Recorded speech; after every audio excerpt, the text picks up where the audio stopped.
There has been a lot of speculation on where Tyler Reddick will end up in 2023.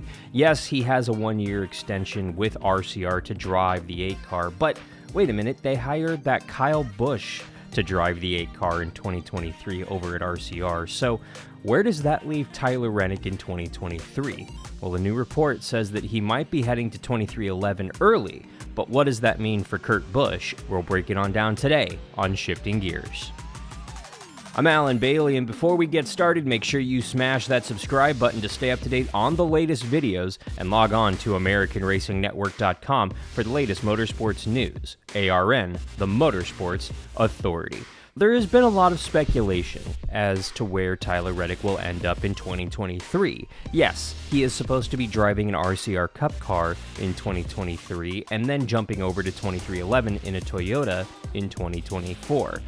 But that all changed when RCR actually hired Kyle Busch to take over the 8 car in 2023. Fast forward to today, we got a tweet from Lee Spencer that said, hearing Tyler Reddick's contract has been bought out from RCR and that he will join 2311 Racing next year. Announcement expected this weekend at Las Vegas. Now, I believe Lee. Lee is one of the most respected journalists in the NASCAR garage, period, and I'd argue in all of motorsports and in all of professional sports. So yes, I do believe Lee. I do think that Tyler Reddick is done at RCR at the end of 2023, and I do think he's moving over to 2311, but it brings up a lot of questions, and there's a lot of what-if scenarios. Yes, we should be getting an official announcement sometime in the next few days, but, you know, what fun is that? Let's go ahead and speculate. Tyler Reddick earlier this year was in a contract negotiations with RCR, and RCR clearly wanted to keep him. Tyler Reddick is easily your franchise driver. Yes, he is a better driver than Austin Dillon. Are you really surprised by that? Are you really going to argue with me on that one? But for some reason, RCR really dropped the ball on this one. Instead of signing the guy to a 3, 4, 5-year deal, no, they just picked up a 1-year option on him. Well, Tyler Reddick kind of saw what he was worth to RCR. He saw that, yeah, they don't really care about me. And yeah, a couple of guys came knocking on his door, including 2311. From what I'm hearing, he didn't seek out contracts and other options to compete against RCR. He was happy at RCR, but 2311 came and knocked on his door. For Tyler Reddick, it was kind of a no-brainer when they asked, do you want to start driving for us in 2024? So Reddick said yes, signed an agreement to start driving for 2311 in a Cup car in 2024. They had to make the announcement kind of rushed over a Zoom call because, frankly, news had already started to leak once Tyler Reddick actually told RCR, I'm leaving at the end of 2023. Richard Childress was pissed. After they made their announcement, I thought about it a lot that night, gave it a lot of thought, and it's more than just about one person. It's about a team, and I stayed up most of the night thinking about what I should do, how I wanted to handle it. So I went in the next day and told the whole team it wasn't a perfect circumstance, the way it went down, but we're going to give it everything we've got for this year, and we'll see where we go next year. Reports have Richard throwing things across the room, screaming at the top of his lungs when he found out that Reddick was going to 2311 at the end of 2024, and immediately Richard Childress wanted Reddick out of the building. He wanted him out of the Cup car, out of the series. He wanted him done and wanted him out of his car immediately. Well, he had a contract with him, so he thought about it for a second, and cooler heads prevailed. And we'll get to that in a second. But then, what does Richard Childress do?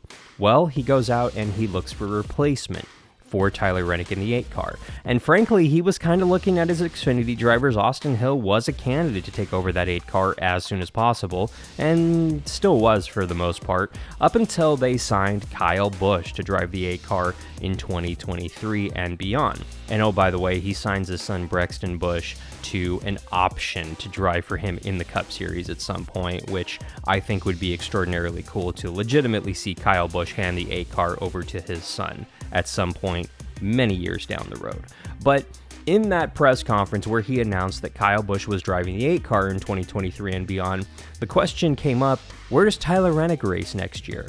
And Richard said this: Will Richard Childress Racing team consist of 3 charter cup teams in 2023? Yes, we will have 3 charters. And Tyler Reddick will drive that other charter team? And Tyler Reddick will drive for that other charter team? Yes. So you can kind of see what he's doing here. Yes, he's saying, oh yeah, we're going to go out and get a third car and we're going to, let him drive a year for us. Now on paper, does that make sense? Does it make sense for Richard Childress to go out and effectively start a third car? Well, if he's actually thinking, I'm going to build this third car into a championship-winning car and put one of my Xfinity drivers in it, then yeah, it actually does make sense. But let's be blunt here. Charters are going for $20 million plus each, and it's really not a viable option to go out and buy one of those right now unless you have significant sponsor dollars behind you. And from what I understand, they've pieced together more or less most of the season for 2023 for the 3-car and the 8-car over at RCR. Good for them. That is legitimately a hard thing to do in 2022. Austin Dillon and Kyle Busch have sponsorship dollars for the 2023 season, more or less. But now you're talking about going out there and starting a third car, diluting your income even more. Last week we found out that these Cup owners are losing money every year, including Hendrick Motorsports. So it's not really financially viable for RCR to go out and start a third Cup car in 2023. After the new charter system comes out, whatever that looks like for the beginning of the 2025 season, maybe it'll be easier to start a third car for RCR, but for now, it's not really a good move. So effectively, 2311 went to RCR. They negotiated for what was left of Tyler Reddick's contract and effectively bought Tyler Reddick out for the 2023 season. And that is absolutely what I would do, because let's face facts. Kurt Busch is done in the NASCAR Cup Series. I know. I'm a Kurt Busch fan. I like the guy. But keep this in mind. Kurt Busch is the last active Cup driver who raced against Dale Earnhardt Sr. Yeah, it's been 21 years since we lost Dale Sr., and honestly, that blows me away. It blows me away that that was 20 plus years ago and that Kurt's the only one left. No, Kevin Harvick doesn't count in this category because Kevin Harvick never raced a Cup car against Dale Sr. And I absolutely hate the fact that Kurt Busch's historic Hall of Fame career ends with a Pocono qualifying crash. That absolutely sucks. But it is a topic for another video. These new next-gen cars are simply not safe. They have taken a massive step backwards in driver safety in 2022. The drivers are pissed about that. NASCAR is negligent and they're just dismissive about it because they truly don't value driver lives. They value the bottom dollar. Getting off topic though, back to Kurt Busch.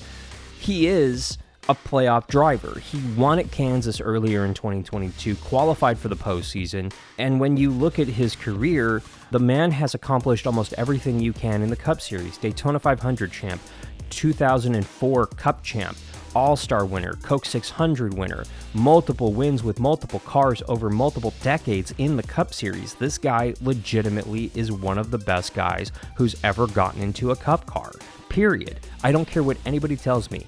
Yes, he had some, let's just call it personality issues earlier in his career, which caused him to hop around from car to car there for a hot minute. But sure enough, you had other Cup owners who saw past those issues and actually saw the talent that he is. So yes, Kurt Busch is a very talented Hall of Fame Cup Series driver. Mark my words, he is a first ballot Hall of Famer. I don't care what anybody tells me. And I do think that Kurt Busch is done. If I were him, if I were in his position, even though I hate it, I personally would retire. Because clearly the crash that he had at Pocono was severe. Clearly he has had lasting effects.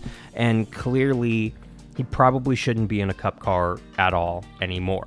I pray that this isn't the case. I pray that the guy is healthy, and I pray that we're getting an announcement this weekend that he's going to a third 2311 car in 2023 and business as usual. But these cars are not getting any safer. I think Kurt's seeing that, and I think Kurt's thinking, in 20 years after I've retired from the Cup Series, I kind of want to be able to live my life and not have to deal with all the side effects of a concussion. And let's not split hairs here. Kurt Busch has a massive concussion, not concussion-like symptoms like NASCAR wants us to report. Kurt Busch has a concussion. Kurt Busch is severely brain damaged for the rest of his life, period. That is just a fact of the matter.